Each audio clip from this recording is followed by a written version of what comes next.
All right, let's kick off this deep dive. And today we're going to be looking at hidden energy. You know, those times when you just feel like you can tackle anything. Yeah. So if you're listening to this, you're probably at least a little interested in learning more about where that energy comes from and how to access it. Right. So we're going to be looking at a YouTube video. Yeah. And it's basically a summary of this book, How to Tap Your Hidden Sources of Energy, Okay. by a guy named Elmer Wheeler. Now, does that name ring a bell for you at all? Maybe. I'm not. Oh, wait, he was a sales guru. They used to call him Mr. Sizzle. Oh, Mr. Sizzle. Yeah. He's actually the guy who came up with the phrase, don't sell the steak, sell the sizzle. Oh, wow. I didn't know that. Yeah, pretty cool, right?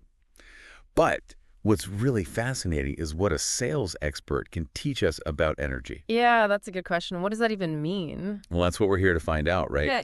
So what I found interesting is that Wheeler really believed that energy is actually the real fountain of youth. But, like, what is energy exactly? Yeah, good question. Like, in this video, they have this great example of this delicate-looking mother of 8. Okay. And she works, like, 2 or 3 jobs and still has the energy to go out and help other people. Wow. Like, where does she get all that energy? Yeah, it's amazing. It's definitely more than just physical. Right. You can't just, like, eat a protein bar and suddenly be able to do all that. Exactly. I think Wheeler's getting at the idea that energy is both physical and mental. You know, Okay. it's about having that drive, that motivation to just get things done, Right. regardless of maybe even some physical limitations. Oh, that's interesting. So it makes me think about this idea of momentum, too. You know, once you get going, it's kind of easier to keep going. Oh, yeah, like a snowball effect. Exactly. And then Wheeler didn't even believe in being tired. Like, he didn't think there was any such thing as the tired bug. Interesting. So what, he just thought people were lazy? No, not at all. He actually thought that most tiredness just came from being bored or Oh. lacking interest in something. Okay. Yeah, that makes more sense. Yeah, so think about a time when you had to do something that you just hated, you know? Yeah, cleaning the bathroom. Sure, yeah, like that. Yeah, so tired. Totally. But then think about something you love to do, a hobby or something. Ooh, Yeah, like playing my guitar. Never get tired doing that. right. Yeah. And you have tons of energy, right? Yeah, hours just fly by. Exactly. So what does that tell us about energy? Well, I guess it means our minds play a huge role in our energy levels. Yeah. If we're into something, if we're passionate about it, we can unlock all kinds of energy that we didn't even know we had. Totally. And this is true for everything we do, right? Work, Yeah. personal life, everything. Oh, absolutely. I think Wheeler's point is to find what excites you. Yeah. And then tiredness isn't really as much of a problem. I like that. Yeah. Now, Wheeler actually had this really interesting idea he called the PEP cycle. Hmm. And PEP was just his word for energy. Okay. And he thought that PEP was kind of like self-reproducing. Self-reproducing. What, like rabbits? Well, not exactly, but kind of. Like, the more you act, the more PEP you generate. Oh, so the more you do, Yeah. the more energy you have to do even more. Yeah, exactly. It's kind of funny. He even points out Yeah. that PEP spelled backwards is still PEP. Okay, that is kind of funny. I know, right? So do you think there's any truth to this idea? Yeah, I mean, I think so. When you take action, Yeah. you create this momentum, Yeah. which leads to more action and so on, like a snowball effect. Right, and it's like a positive feedback loop. Exactly. And that can really help us break out of that feeling of being stuck, right? Yeah, because even small actions can get the pep cycle going, Yeah, and then you might end up achieving something big that Right. you never thought you could. I like that. Now, another thing that the video talks about is how important attitude is. Okay. So Wheeler really believed that you need to have the right attitude. Like, you need to have a positive outlook on life and on your work. Yeah, that makes sense. And he also emphasized having a target. A target, like something to aim at. Yeah, like a goal, something to work towards. Right. He even said that people in retirement need to have a target. Interesting. Otherwise, they risk kind of fading away. Oh, that's a good point. Yeah. And the video actually shares this really cool story about a guy named Jorgen Jensen. Okay. And he was, of all things, a coffee percolator salesman. Really? Yeah. And he just got this crazy idea in his head that he had to see Gone with the Wind, Okay. the movie. Yeah. But at that time, it was only playing in Stockholm, Sweden. Oh, wow. So he sold his entire business. Wow. Just to see a movie. Yeah. He traveled to Stockholm, Hmm. saw the movie, Okay. and you know what? He ended up becoming a successful entrepreneur. Wow, that's amazing. Isn't that incredible? Yeah, so he found his pep. Right. and he completely transformed his life, all because of this one little goal. Yeah, he's gone with the wind. Yeah. Yes, exactly. It's like having that clear goal, it gives us direction, a purpose. Yeah. And that fuels our energy. Absolutely. But the right attitude, I don't think he's talking about, like, toxic positivity, No, not at all. where you just, like, pretend everything's perfect. Right. It's more about finding meaning in what you do and be motivated by that. Yeah, that's a great point. Yeah. Now, one last thing before we wrap up this first part. Okay. The video actually talks about Wheeler's grandfather. And get this, his grandfather had this kind of unusual trick for saving energy. Really? Yeah. What was that? Well, you ready for this? Yeah. He became a master listener. A listener. Yeah. But how does that save energy? Okay, so he would really engage with whoever was speaking. You know, like he would use body language. He'd ask really good questions and just keep him talking. Okay. People loved him. They thought he was just a great conversationalist. Yeah. But really, he was just expertly conserving his own energy. Wow, that's pretty clever. Isn't that amazing? Yeah. So there you have it. We're starting to uncover some pretty cool insights from Elmer Wheeler, a master salesman who knew a thing or two about energy. Yeah, this is interesting. I'm curious to hear more. Me too. I think we got a lot more to unpack in this deep dive. Yeah, definitely. We'll be back in a bit to explore even more. Sounds good. Okay, so we're back and ready to dive deeper into Elmer Wheeler's ideas about energy. Yeah, I'm really curious to see what else this Mr. Sizzle has to say about it. Okay, so one thing that stood out to me was that Wheeler actually gives us some real practical advice. Oh, so it's not just all theory and concepts. Nope. He actually provides like a toolkit for actually managing our energy. Okay, that sounds useful. Right. So I think that's what makes this deep dive so valuable. It's not just learning about energy. It's like learning how to actually use it better in our lives. Yeah, that's a good point. So one of the strategies he talks about is the art of pacing ourselves. Pacing ourselves. Okay, I think I get that. Yeah. So instead of trying to, sprint through everything, Right. like life is a 100-meter dash. Yeah, that's not sustainable. Exactly. Yeah. He compares it to running a marathon. Okay, yeah, that makes sense. Like a marathon runner knows they can't just go full speed the whole time. Right, they'd burn out way too fast. Exactly. So they have to conserve energy, find a pace they can keep up, and then strategically push themselves at certain points. Okay, so it's kind of like being mindful of our energy levels. Yeah. Knowing when to push it and when to hold back a bit. Right, exactly. Like, think about your typical work week. Okay. Do you ever find yourself, like, just totally burned out by Wednesday? Oh, yeah, all the time. And then you're just dragging yourself through the rest of the week? Ugh, it's the worst. That's like you hit a wall, and you just can't seem to regain momentum. Yeah, totally. So Wheeler would say that's a classic sign that we're not pacing ourselves properly.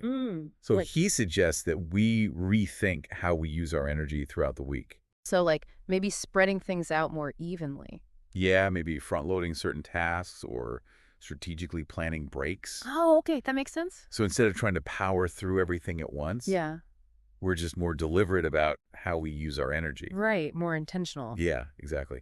It's a pretty subtle shift, but it can make a huge difference. I can see that. Now, this also kind of ties into the idea of prioritizing, right? Oh, yeah, figuring out what's really important. Exactly. Wheeler is all about focusing on what he called the vital few. So the tasks that really make a difference. Okay. And then letting go of all the trivial many. The trivial many. Yeah, all the stuff that just sucks up our energy without really accomplishing much. Yeah, I definitely have a lot of those in my life. Me too. Probably all of us do, right? So it's like being a smart investor with our energy. I like that analogy. We have to put our resources into the things that matter most. Right. Now, Wheeler also talks about these things called energy leaks. Energy leaks. Sounds kind of scary. Well, yeah, they can be. It's all the stuff that we waste energy on.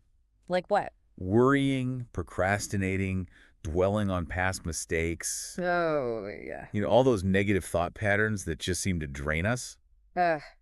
Yeah, I know exactly what you mean. And Wheeler says we need to become aware of these energy leaks and find ways to plug them. Okay, so it's about being more mindful of where our energy is going. Exactly. Taking control of our mental environment, So we can create a space where our energy can, like, thrive. Exactly. So this might involve stuff like mindfulness practices, setting boundaries, or even just consciously shifting our focus away from those negative thoughts. Right. Sounds like a lot of work. Yeah, it can be. But honestly, even something as simple as taking a walk or listening to some music can really help disrupt those negative patterns and just give you a mental break. Oh, yeah, I totally agree with that. Sometimes I just need to step away from everything for a bit. Me too. And that actually reminds me of something else Wheeler talked about, physical movement. He said that even a short walk or a few stretches can really boost your energy levels. Yeah, that makes sense. Sometimes I feel so much better after just a quick walk around the block Right. It's like you're physically shaking off all those stagnant energies. and allowing fresh energy to flow in. Yeah, exactly. It's amazing how much our physical state can affect our mental energy, too. Totally. Okay, now this next tip is a big one. And I think it's something we often overlook in our culture of busyness and productivity. Let me guess. Sleep. You got it. Yeah, I knew it. Sleep is like the foundation of good energy management. Right, but we're all so busy, it's the first thing to go. Exactly. We push ourselves to the limit, thinking we can just power through with caffeine and willpower. Yeah, I've definitely been there. And it never ends well. No, it doesn't. But Wheeler knew that sleep isn't a luxury. It's a necessity. Oh, for sure. It's when our bodies and minds repair and recharge. Mm-hmm. It's like hitting the reset button each day. I love that analogy. And the good news is, it doesn't have to be complicated, you know? Just having a consistent sleep schedule, creating a relaxing bedtime routine. No, yeah, like a hot bath or reading a book. Exactly. And just making sure your bedroom is a good environment for sleep. Dark, quiet, cool. Yeah, all that stuff. It really can make a world of difference. For sure. Okay, so we've got pacing, prioritizing, plugging energy leaks, sleep. Anything else? Oh yeah, lots more. Wheeler also emphasizes how important our surroundings are. Our surroundings, like our physical environment. Exactly. He says that our environment can really influence our energy levels. I can see that. Like if my workspace is cluttered and messy, I just feel stressed and overwhelmed. Right. And on the other hand, a clean and organized space can actually give you a sense of calm and clarity. Yeah, that makes sense. Like my mind isn't having to process all that visual noise. Yeah. It's like you're creating a sanctuary for your mind, a space where you can really focus and do your best work. I like that. And speaking of spaces that can boost our energy, what about nature? Oh, absolutely. Wheeler believed that spending time in nature is essential for rejuvenation and inspiration. Yeah, I can definitely feel that. Like even just a short walk in the park can totally change my mood. Me too. And there's actually a ton of research that shows how good nature is for us. Like it can reduce stress, improve our mood, and even boost our cognitive function. Oh, wow, I didn't know that. Yeah, it's pretty amazing. Makes sense though, right? Like we evolved in nature, so it's only natural that we feel good there. Exactly. So even just having some plants in our homes or taking a few minutes to appreciate the trees outside can make a difference. Yeah, absolutely. Every little bit helps. Okay, now for a tip, that might seem a little counterintuitive. Okay, I'm intrigued. This one's all about the power of saying no. Saying no, but we're supposed to be all about taking action and getting things done. Right, but Wheeler understood that saying no is actually an act of self-preservation. It's about protecting our energy by setting boundaries. So not feeling obligated to say yes to everything. Yeah, exactly. We often feel like we have to say yes to every request, every invitation, every opportunity. Oh yeah, I'm totally guilty of that. Me too. But it ends up spreading ourselves too thin and just draining our energy. Right, so it's about being more selective with our time and energy. Yeah, man, making conscious choices about where we invest them. And that can mean saying no to some things. Exactly. It could mean declining social events, delegating tasks, or even just turning off distractions. Right, so we can focus on the things that really matter. Yeah, it's about creating boundaries, both physical and mental. Okay, that makes a lot of sense. And it actually reminds me of something else we talked about earlier. Pacing ourselves. Oh, yeah, definitely. It's all connected, right? Like understanding our limits and working with our natural energy rhythms. Exactly. Speaking of rhythms, Wheeler actually talks about the importance of finding our own rhythm. Our rhythm. What does he mean by that? He believed that each of us has a natural pace that works best for us, It's about understanding our energy cycles, knowing when we're most productive and when we need to rest. Oh, so like some people are morning people and some are night owls. Yeah, exactly. And instead of fighting against that, we should embrace it. And create a schedule that works for us. Exactly. Work with our bodies and minds, not against them. I like that. And it kind of goes back to what we were saying earlier about finding what excites us. Oh yeah, our passions. When we're doing things we enjoy, we naturally have more energy. It's like our passions fuel us. Yeah, exactly, because it's that extra motivation and enthusiasm. So managing our energy isn't just about being efficient, it's about filling our lives with things that energize us. You got it. And that's a perfect segue into the final part of our deep dive. We're going to explore this fascinating concept that Wheeler called the listener's expert trick. The listener's expert trick, huh? That sounds intriguing. It is. And it builds on what we talked about with Wheeler's grandfather and his mastery of listening. So stick around. We'll be right back. Welcome back for the final part of our look at Elmer Wheeler's book, How to Tap Your Hidden Sources of Energy. Yeah, this has been a pretty fascinating journey, hasn't it? It really has. So much good stuff about how we can kind of unlock and harness our energy. Yeah, and not just like physical energy either, right? Mhm. It's more about like our overall drive and motivation. Exactly. So in this last part, I thought maybe we could try to tie everything together, you know? Okay. Yeah, It's like, go. see how we can actually use all these principles to live, more energized lives. Right, make it practical. Yeah, exactly. So I think one of the big takeaways from Wheeler is that energy isn't this, like, finite thing, you know? Right, it's not like we have a limited supply. Yeah, and it doesn't get used up. It's more like something we can actually create.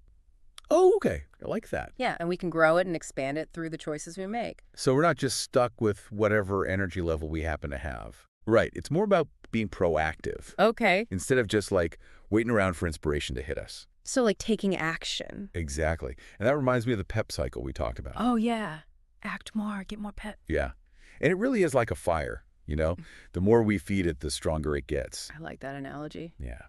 And even those small steps, they can make a big difference. Right, because they get that feedback loop going. Exactly. Now, of course, having the right attitude is super important too. Oh, absolutely. Wheeler was all about that, like believing in yourself and having a positive outlook. Yeah, and finding your gone with the wind, right? Yes.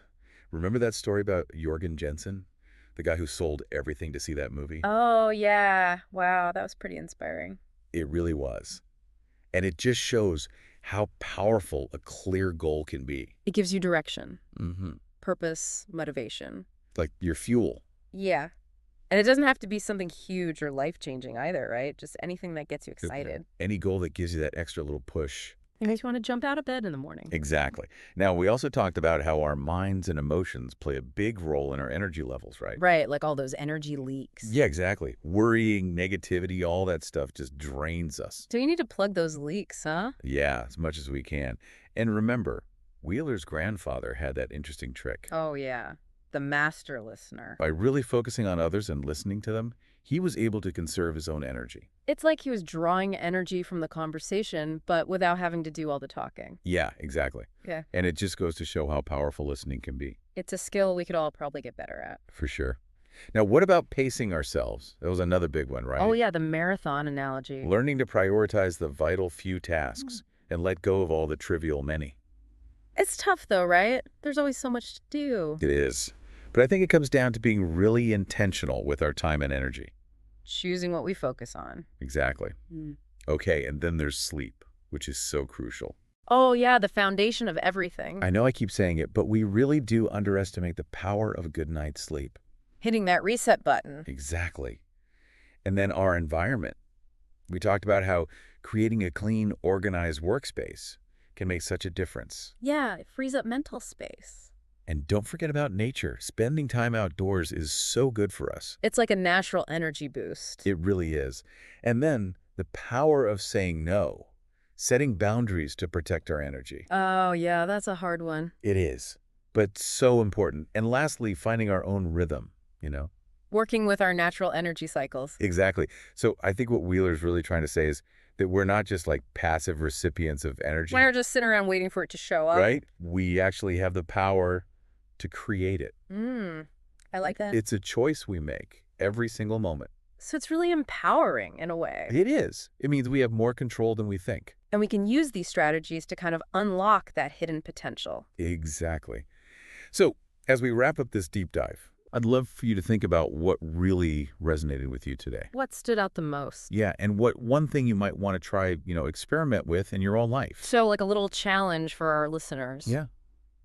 Maybe it's setting a new goal or finally clearing off that desk Maybe it's just taking a few minutes to listen to someone, really listen. or getting outside for a walk. Whatever it is, remember, energy is not something we find. It's something we create. It's a choice. Exactly.